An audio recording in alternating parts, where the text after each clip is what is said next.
Oh. Oh. So somber. Welcome. This is very quiet. I thought I would feel something. Oh, you don't feel anything? Uncle Touchy? Back again? For thirds? 11ties? Mellow greetings, constant listeners. And welcome back to this riotous edition of the Disinformed podcast. I am Shane. I'm Jonathan. And I'm Michael. And we're so happy to have you here. Not gonna lie, I expected happier music for a topicless or a formless episode. Can I also tell you, this is called Promising Relationship. What are you promising in the relationship? AIDS, over? apparently, I would think, because this is not happy at all. This is like terrible tween book romance music. Unless Michael flew over the wrong download and... No, it says... you never know. You see... relationship right there. Right next to his... Kevin MacLeod. Hey, thank you... God, both of you people. Thank you for the free music, but also you look like a fucking nerd, my dude. Hey, listen, he is really striving with that hair club haircut. He's got Speaking of Uncle Touchy, I think we found a picture. I was gonna say, that is the mugshot that we were passing around at the station. And... So,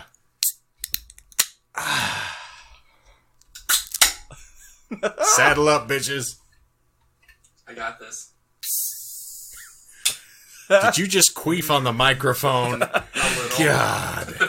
Alright, put your posse back in your pants. Just because this beer can is pink doesn't mean you should judge it. Can you take a posse out of your pants? Not with that attitude. Well, kids, as you can tell, we are on point today. Yeah. Happy belated birthday. One day past. Shane. Oh, yes. Thank you. I'm not dead yet. That's You said that like you're super disappointed. Yes, I am. I'm counting the seconds. You're like Asher, our drummer, anytime you leave, and you're like, alright, see you next week. Well, not if everything goes according to plan. It's more much to the chagrin of any number of people who are eagerly counting the days to piss on my grave. The people that are just checking your social media feed just to see when bad things happen. Yep. Who do like a Google search. They have Google alerts for my name. They're just waiting. Like, he's going to die any day now. They have the alert set up for like bad life events that happen to you. Mm-hmm. It's like your grandpa passes away and they like that, but they wouldn't like, I got a promotion. Mm-hmm. It's like the game Gloom. They're just waiting until I get as miserable as humanly possible, and then they're going to end me. That's where we're at. So, John, what are we talking about today? Well, this is the first Fuck It episode, right? Who is getting fucked? Me, by two dudes. Wouldn't be the first time, shan't be the last. We went on a group outing and went and saw Dr. Sleep. A group outing? What's funny about that? I didn't... What did I fuck that up? Was English major. Something... No, it's just... Something that sounds like a bad hashtag movement again. What, group outing? Uh-huh. It's a photograph that shouldn't have been released to the public. That's what a group outing is. Oh my goodness. I'm sorry. Well, through the arc, we've seen Michael become a Stephen King fan, and you, Shane, obviously been a huge Stephen King fan for way longer. Is that a comment on my weight again? Whatever you want it to be. And then, you kind of got me more into Stephen King over the past years as well. But we all got to read Dr. Sleep before the movie came out, and we all had the opportunity to go see it together. And then once the movie was over, we were standing in the parking lot like a bunch of fucking nerds. And how long were we out there? It was probably a solid 10 minutes, 10 to 20 to 2 total. hours. Yeah. And during that entire time, I just kept thinking, wow, the people passing us just won't stop staring. We should just talk about it in a private room. Yeah, it's a reasonable thing to do. That and my continued pursuit to do no research. I mean, a fair deuce to you, because we've managed it now on multiple occasions. I'm almost setting a precedent. Almost. But Mostly. that being said, I thought maybe we could just have a relaxed episode where, I mean, we can still bullshit each other. You can still lie to me like you normally do, but we could just talk about, whatever tickles your fancy. But mainly Dr. Sleep, maybe some reactions to it, how we felt about it, comparisons to novel and to the film The Shining as far as true sequels are concerned. Kubrick versus King. Shane versus Tom McFarlane. That's not his name. Who just did the Joker movie? Joaquin Phoenix? He didn't direct it. And there are the rails. I seem that we've gone off it. It would appear so. Yeah. No, yeah. God, who the fuck? Well, let me start by please. getting us on point and saying, John, you are a dedicated researcher and a brilliant partner for podcasting. I would like to accept the award. Do I have time to talk about it? I'm waiting for Michael to call bullshit. I'm just waiting. I can't. I have to breathe first. Someone scream posse, please. Posse. There we go. Okay. So what would you like to start with, though? What's wrong with the Joker? Why am I upset at the Joker? Oh, no, you just told me that as part of your birthday yesterday, you went and saw the Joker. I did. It was very entertaining. I enjoyed it immensely, as a matter of stern fact. So. Okay. So, because I don't know movies, what is the Joker? This is a Joaquin Phoenix vehicle. Yeah, Joaquin. essentially what some neckbeards are calling the taxi driver of our generation. It's fairly apt. They don't often have a lot of films that I've encountered where you just document someone's descent into madness. Right. And I think the cat's kind of out of the bag because in a film called Joker, you kind of expect that this person is going to wind up as a homicidal maniac. And they give you a credible or plausible enough backstory of systematic abuse for somebody to sort of make a precedent set that, yeah, I can understand why this people, or why this person might have gone a little, far afield of sanity.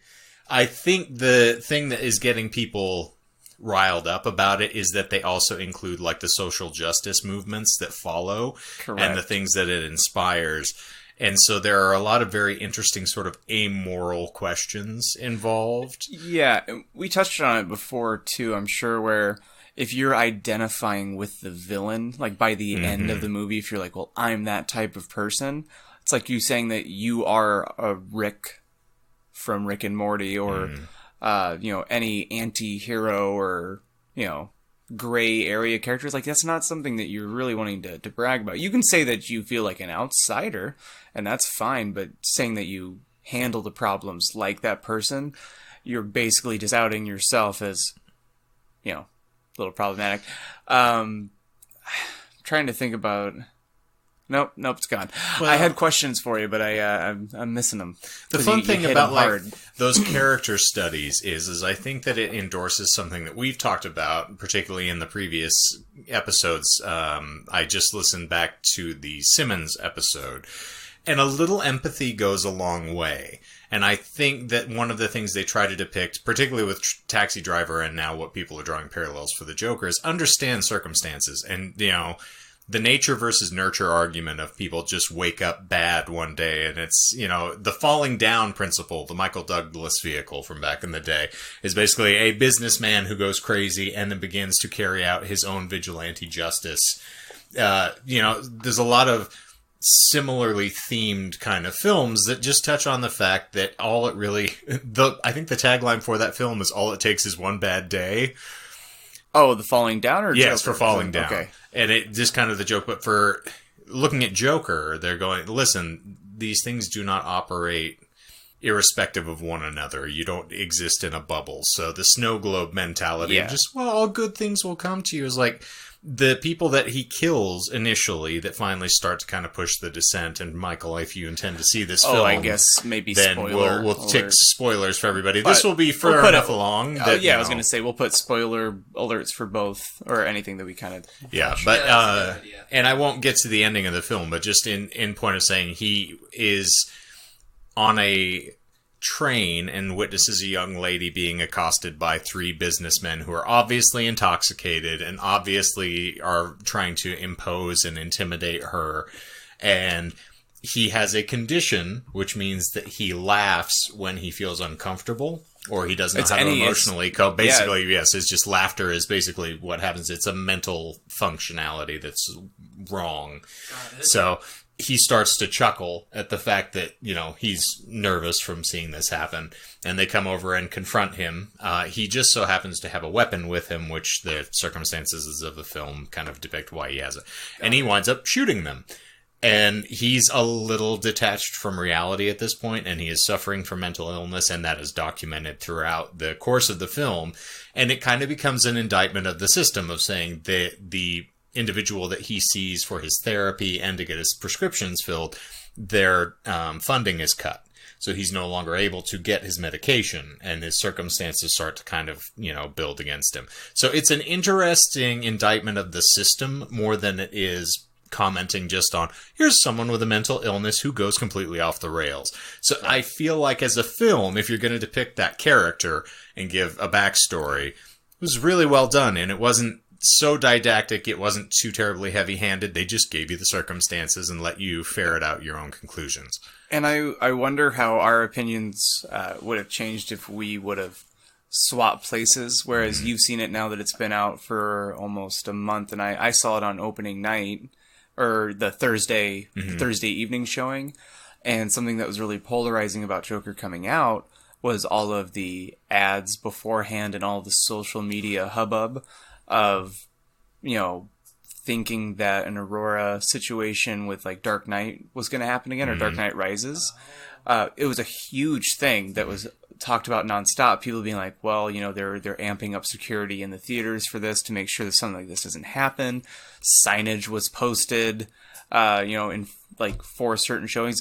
When I went to Alamo to see it, they actually had police officers there, and I've never ever seen them since or before.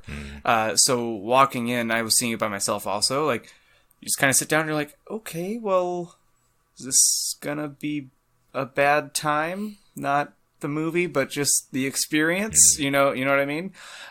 Where I feel like maybe I was a little distracted from it. I enjoyed it, by the way. I just, I don't know. I get a little just rubbed raw by people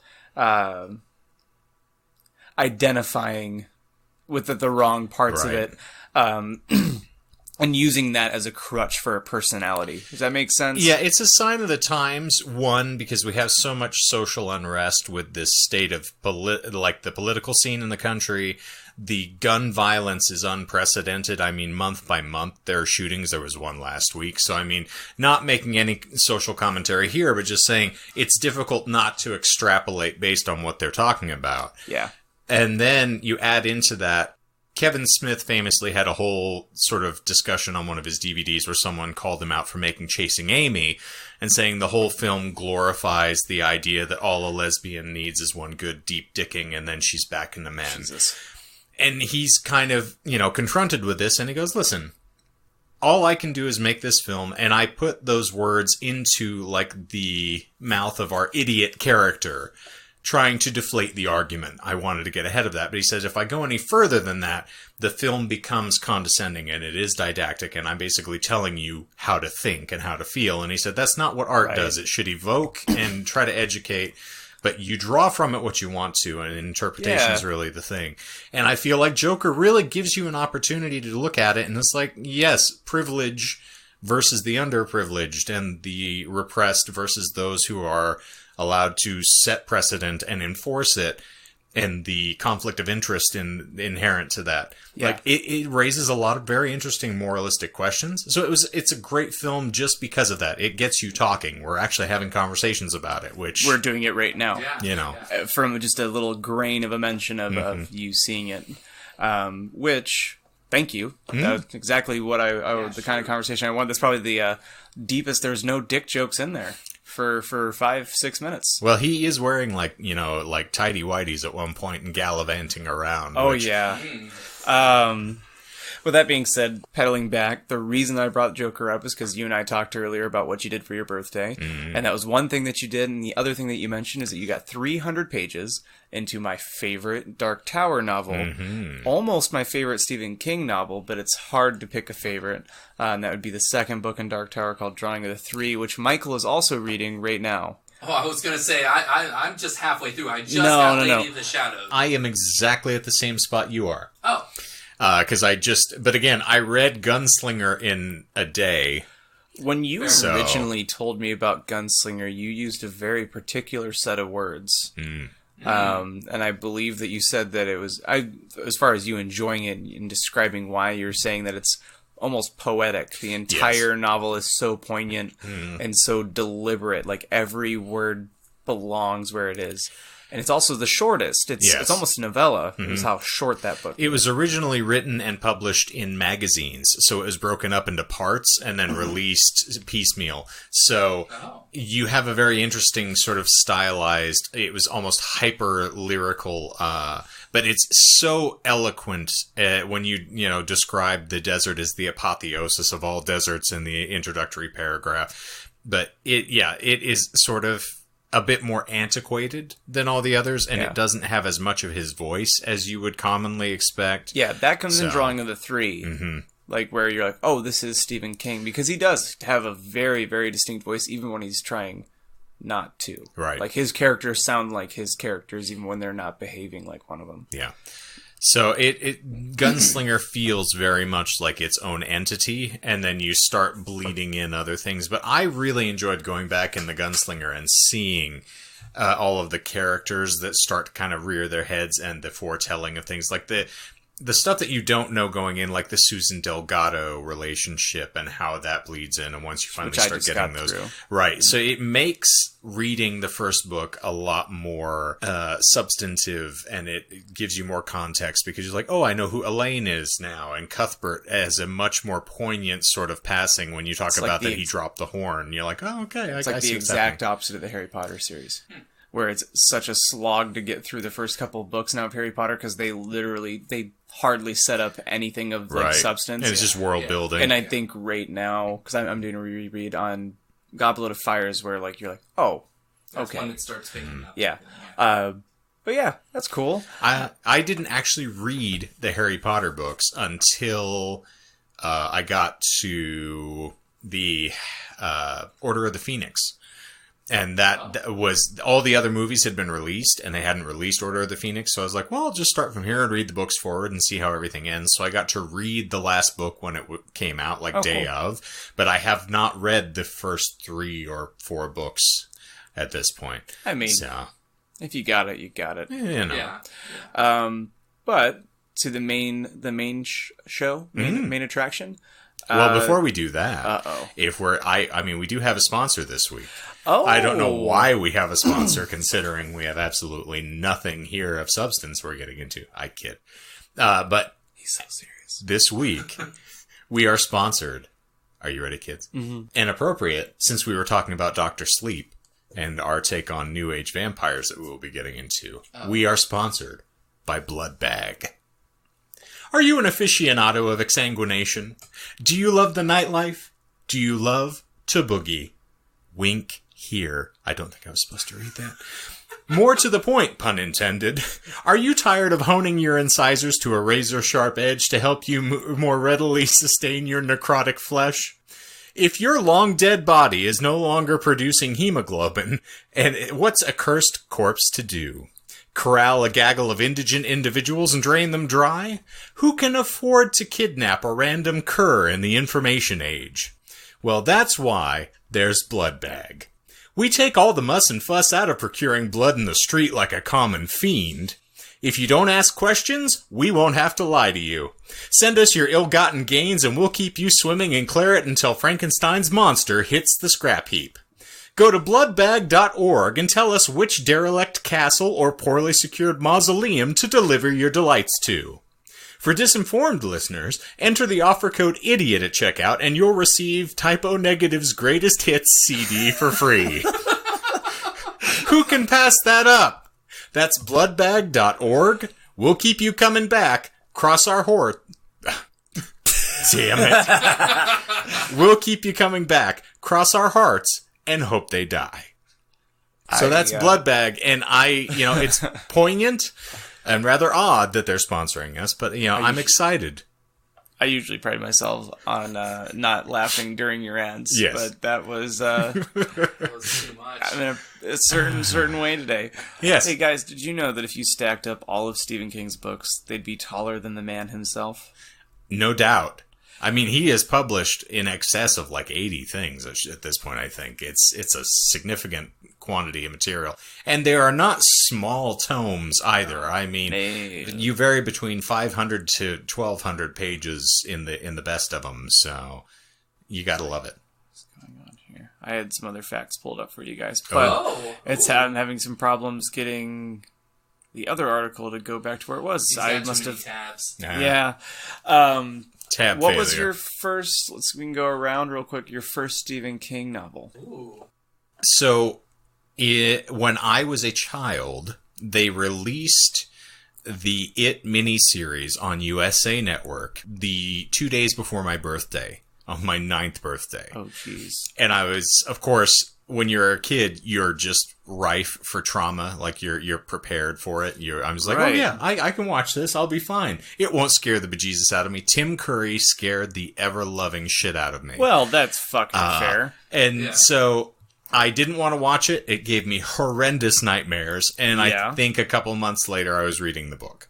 Cool. So as a kid, I got into it. I think it was my attempt to sort of like empowerment, disempowerment. I thought if I read the book, I would be less scared of it.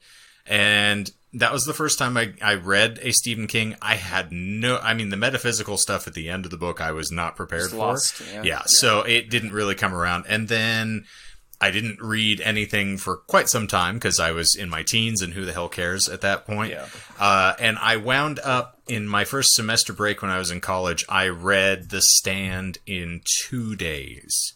Which, and considering that both of you have just run, depending on which version, your minimum at 750 and maximum of goddamn 12. I think I read the original one, so it would have been probably like 782 or 790 or something. Still, that's a substantial amount. Yeah, it didn't go. It shouldn't have gone as quickly as it did, but I was so prepared for it that I voraciously tore through it. So those were the ones, and then subsequently, I just read everything I can get my hands on at this point. So I'm a huge fan. Which is basically the stage I'm in now, and I think Michael as well.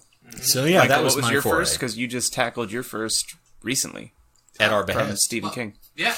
I read through The Stand. That was the first Stephen King? Yep, Oh, yep. cool. There's a theme. Yeah, and then The Shining, and then Doctor Sleep, and then It, and then The Gunslinger, and I'm going through Drawing of the Three. Cool. I did Under the Dome was my first, which is another really, really lengthy one. And kind of similar as far as like inner political stuff as The Stand, where they're not creating different societies, but as far as what happens when you're cut off, you know? Well, it was funny. I can course correct my own story. I read The Girl Who Loved Tom Gordon in high school. Loves that one. I haven't read that book. It's an interesting book. But it's funny. I don't ever associate that as being the thing that I love about King, but I read it because it was a shorter book. But I really like the book. It's fun. Cool. So it is also the introduction where the Wendigo is introduced as well. So that's fun. You have Pet Sematary, of course, where the Wendigo's there, but then also they bring it back. There's debate as to whether or not the Wendigo is really present through that, but it is a character in The Girl Who Loved Tom Gordon. So how interesting. Yeah. So you're saying about Dr. Sleep on record. On record, Dr. Sleep is I prefer it to The Shining, firstly. I feel like character development, plot, and everything is a much superior book to me. But also, I feel like it is in my top 5 King books all time. Like, it hit me in the feels really hard, particularly at the end of the book. So, I'm precious about the book. Saying that, I really enjoyed how the movie handled itself. Yeah. Granted, there are little things I would quibble with and stuff I would prefer, but that's a tweak. I would not really say anything negative about it. I enjoyed it immensely, loved every single second of it. So, well, also as far as movies are concerned, for the most part, I just want to be entertained. Yeah, you know, I can enjoy them independently. Also, going forward, for the 18th time, there's just going to be so many spoilers. So brace for impact, kids. Yeah, if you haven't read the warning, if you haven't heard it earlier, fuck it. Spoilers. Yeah. And any true, not to gatekeep Stephen King fans, but I would say any true fans of Stephen King would prefer the novel for The Shining over the Kubrick movie. And again, with that same lens of you can enjoy them independently, and I do, and I think Shane does as well. I love The Shining. It's one of my favorite films. Yeah, it's fantastic on its own right, but as far as comparing to the source material, it's basically just the concept, and that's basically all it really takes. There's people that have huge problems with The Shining, like Kubrick fans coming in, huge problems like, oh, you mean hedge animals that just come to life? How fucking lame is that? It's like, well, it's not really the whole picture here. Right. When I think of the original, like the novel, I think of the wasp's nest. Because it's an overarching thing in the back of your head throughout the entire book, because it's just symbolic. Symbolism. Yeah. Here's the thing. I'm going to get on a soapbox for 5 seconds. This is why I wanted to go off topic for an episode. The closest correlation I have for Kubrick and The Shining and King and the source material is Philip K. Dick, Do Androids Dream of Electric Sheep versus Blade Runner. And Blade Runner, if you shot Do Androids Dream of Electric Sheep, it would not translate well to film. I feel the same way about The Shining, which is also why the miniseries is tough for me. Because the book gives you internal thoughts of characters. There's a lot of history leavened through there. And the idea is it's documenting the fact of here's Jack Torrance, someone who's actually trying to better himself, making strides towards doing so. And ultimately his character starts to unravel when faced with supernatural, circumstances. Which is a very relatable human thing. Right. How you think you would react. Like, I get shiver and shaky when a light's on in my house that I don't remember turning on. Right. You know? So put this normal recovering addict into a haunted hotel and see what the fuck happens. Yeah, and it speaks to his own feelings of inadequacy. His inferiority complex gets really pushed because Danny's the special child and is like, well, I'm special too, asshole. I made this kid. And so the little grievances we all have, anybody who's been in a relationship, you have those little things that irritate you about your partner. Some of them you express, some of them you don't, but then it bubbles up under the surface and the little thing snaps and all of a sudden you're in an argument. If you put that into the circumstances, like, I understand why you start having those moments where his rage kicks in the course of the book. Yeah. The undercurrent of the film, apropos of what we were just talking about with, the taxi driver connection and going into the Joker, they paint Jack Torrance as he's just riding the line. He's on the razor's edge of losing his shit the entire movie. Yes. So there's this undercurrent of rage and enmity that he just rides, and he just slips slightly. Whereas in the book, he's a loving father who's had some problems, but it's the drink that's the issue. Yeah. And so he gets pushed over, but it's not a lack of character. He's desperately trying. So it's like, I think that's King's argument against the whole run is the bad guy wins. In the course of the Overlook Hotel still standing, everybody basically gets jacked up, and it's just, they escape by the skin of their teeth, and it's not any redemption for Jack as a character. Yeah. So. Oh, go ahead, sorry. Oh, no, I was agreeing. Yeah, and the segue from there is why I enjoyed Dr. Sleep and can't really say too many negative things about it, because when we saw it, I left feeling a little, not conflicted, but, like you're saying, Shane, it's in your top 5, it's beloved to you, so there are going to be things where you're like, I really wish I could have seen that. It wasn't until the second time that I sat down with it that I really just accepted it fully, because it was a really tough job of the director and writer or screenplay writer to have to do to appease to both fans of the book as a sequel and then as a sequel to the Kubrick Shining, because at the end of the book, as you were saying, the Overlook Hotel is blown up. It doesn't get to the boiler in time. There's a lot of great moments in the final moments before the boiler goes off, and then the Overlook is existing still in the film universe. So there's a lot in the final showdown of Dr. Sleep that you're gonna miss. Like, I really wanted to see Roof of the World. Just the Overlook Lodge in the little green shed with The Vent. Was it Silent Sally? Silent Surrey. Yes. Cool. The thing that I was talking about recently with one of my colleagues who also saw Dr. Sleep and is a big fan of the book, I'd mentioned it's kind of like riding with your foot on two trains at the same time and desperately trying to stay in the same place, except they're going in different directions. Yeah. And the Kubrick film and then the book are really dramatically different. So in order to catch people who have just seen the Kubrick film, which, let's face it, constant readers, there's a lot more people who have watched a movie than have read that book. So Absolutely. you're automatic, and also it's one of the most iconic horror films of all time. Yeah. It from a cineast and an absolute genius of a director. So people are going to be very precious about the film. They're going to be precious about the book, the interpretation of the book, and the characters, and then subsequently the follow-up book for Dr. Sleep. So they had to serve a lot of people, and they did it very deftly.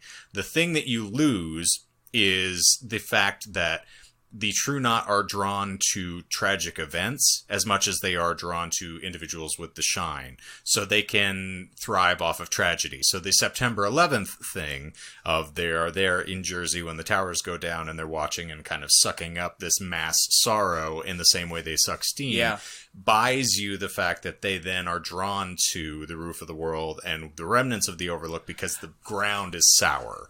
Yeah. So the whatever power is still there is still there. If you don't explain that they are drawn to that, you lose the ability to then justify it. But also, you've got the film where... True Knot, they're pretty thin in the movie. And you can't, again, there's a lot of character development you have to do in order to explain all of the myriad characters that are in the True Knot. Then is Rose the Hat or Rebecca Ferguson. She is... Yeah. John's never been happier with a sweater in his life. I would say her in that sweater doing yoga on top of that RV for days. Yeah. I just constant stream. You know how there's the YouTube, here's a fireplace for 12 hours? Just give me a loop of her doing yoga. Hot yoga. What is it? Well, it's hot by the nature of her doing it. True. The other thing that is funny, I joked initially that she doesn't really do the accent. She doesn't nail the accent, okay? In my first pass of watching and thinking about it, it's like, she doesn't really do a great Irish accent. She gets into it on a couple words, and then it lilts.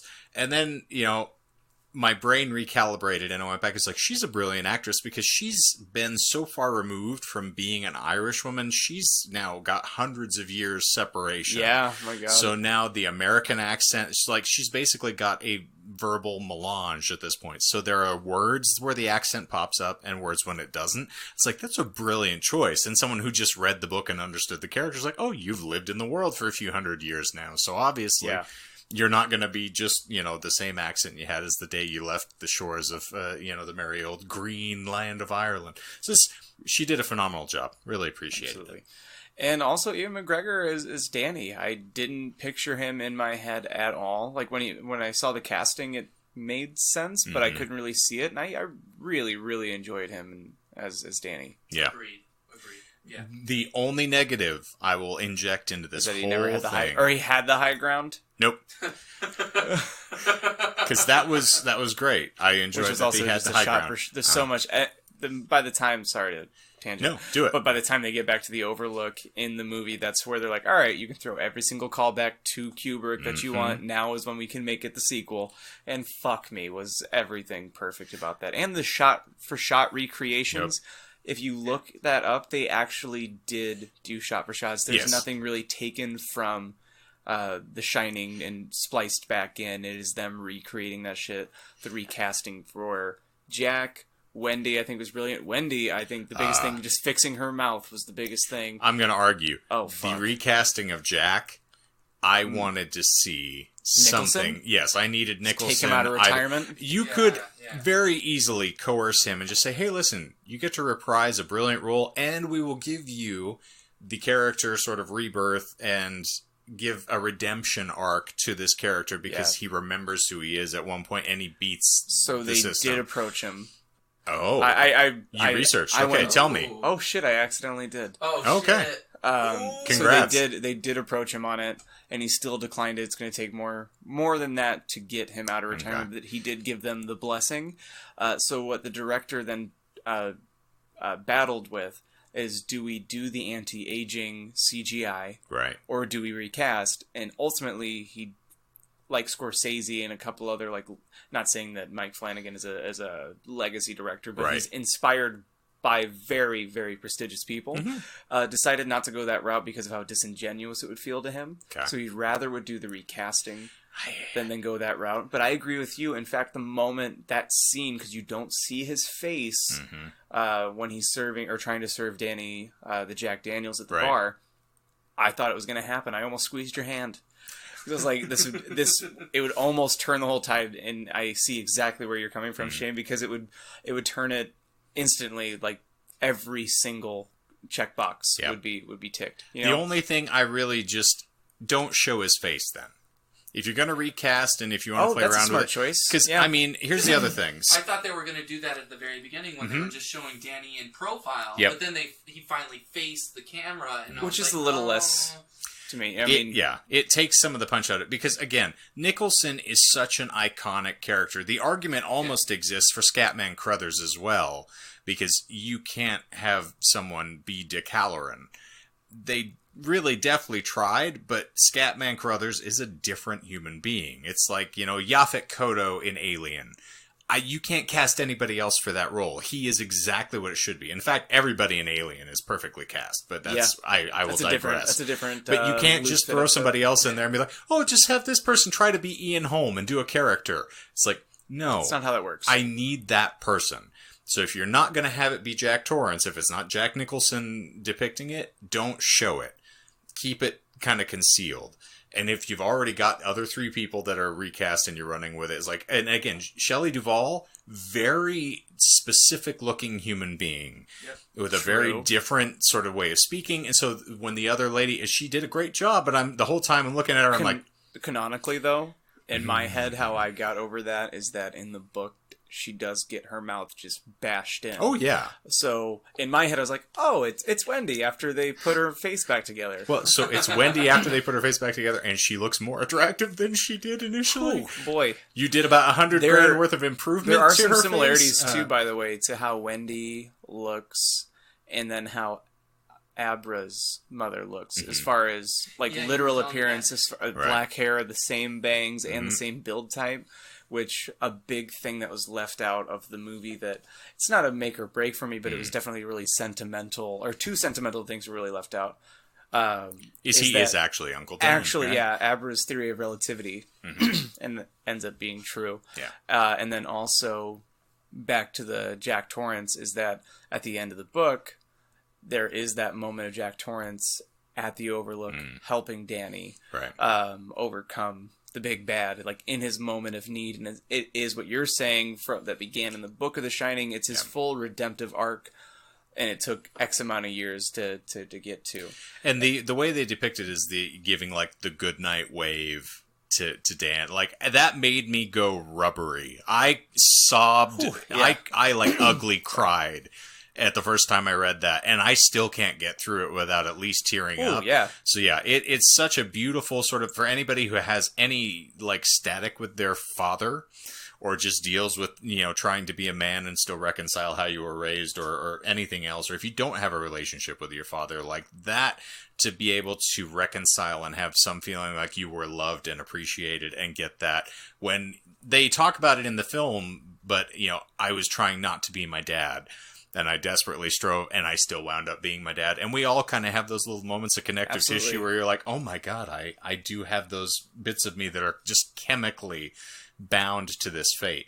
So it's an excellent job. I just feel like that would have given Danny a little bit more of that same closure of just, not seeing his dad, and they kept the Kubrick thing of he's just a dick. Even in his ghostly form, Jack Torrance is lost. He was never a good person, and you never get... And so it's like Danny choosing to break the tie and move forward, which is fine, but for those of us who want that character redemption, you just don't get it. Yeah, it just kind of kills it. And I guess we're at a good time where we can kind of press the accelerator down just a little bit. So the biggest differences between Doctor Sleep book and movie would be that last quarter when they go back to the Overlook. But thinking on it again, absolutely loved it because you get moments that you didn't get in The Shining that I really miss. So instead of Jack Torrance being possessed by the hotel, which sticks with you the first time you see it, bashing his own face in, Jesus, just brutal with a mallet of all things. Danny getting possessed by the hotel, you can take or leave it, but I ended up actually really enjoying that they reference back to the boiler. They actually get the Overlook out of the picture for good this time. The mind is a blackboard line. Yep. All the dialogue that I really, really liked in The Shining's book, they put into that last section, like the parts that really kind of like stuck with me. Other than the Queen Bitch of Hell. Yeah, the Queen Bitch of Hell doesn't come in, but that's a whole other thing. Right. What is it? Jack Torrance's monologue in the Overlook Lounge of, a man provides, and there's so many mouths. So it was just really good moments there, and I like that they still set up Abra to be a strong, super strong character by the end. They made her a little too superhero-y in both the book and the movie. But okay, because I was going to say, they kind of kept true to like what she was in the book. They just didn't flesh her out, but it comes to what Shane says, or what Shane was saying, that in both books there's a lot of inner monologue that you're hip to. So it's hard to flesh that out in a movie sense to give you that context. I mean, the only way that I really look at it, and my summation for the whole point is, if you love movies, you're going to want that medium. If you love to read, you're going to want to read a book. And if you love both, God help you. Yeah, basically, if you love both of them are there for you. You don't have to choose one over the other. You can always go back. It's like, if I want to read, basically, if I get a Doctor Sleep itch, and I have the time to read the book, I'm going to read the book. But if I just want to revisit that character and have a quick moment, it's like, I have 2 hours to spare. I can sit down and watch that movie and I'll be done. The difference is in a film, you don't have the time and the medium to be able to give you the inner monologue unless you really are heavy-handed with the good old-fashioned like noir filmmaking of here's a guy talking to himself. But it gives you the fishbone of what the story is. So it takes the highlights, it gives you the major structure, and you get to play around in the world and explain it. The Dark Tower attempted to do that with the film, and we can waste days digressing on that. But it tried to give you all the highlights from all of the Dark Tower stories in one beautifully bowed up package, and it didn't work because you can't just sort of irrespective of one another throw those things together. But if you want to have it fully fleshed out, freestanding, and get all the ideas and the characters and what was intended when the story was concocted, the book is always your best bet.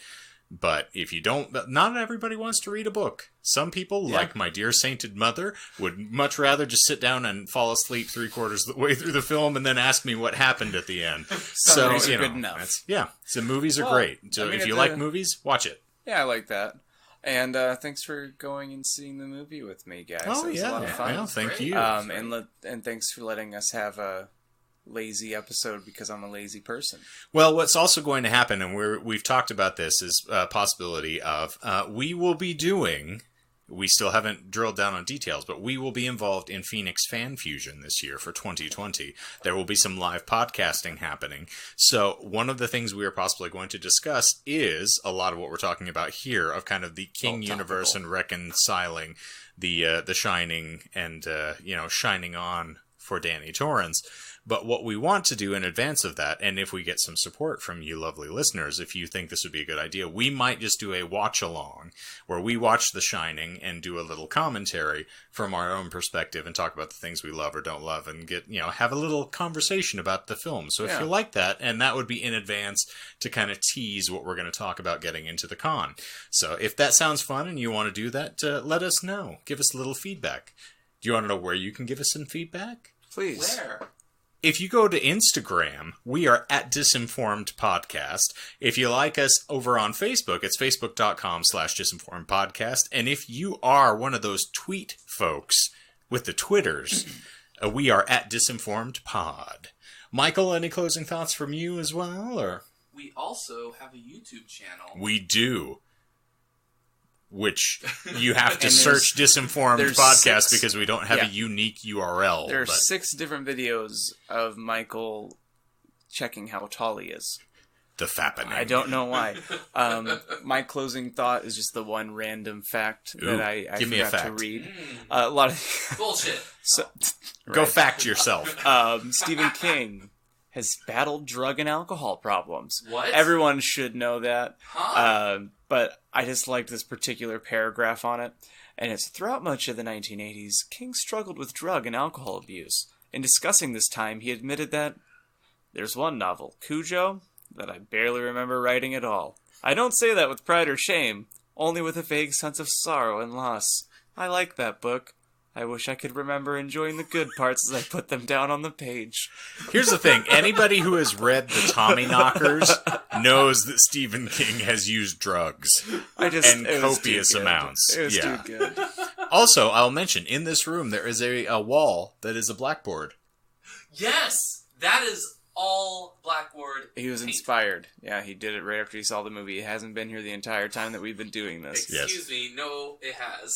Wow, you are so drunk all So the time. apparently, Michael is the character that was based on. You were the guy who vacated the apartment Hey, before he Deanie, moved want to see in. my weenie?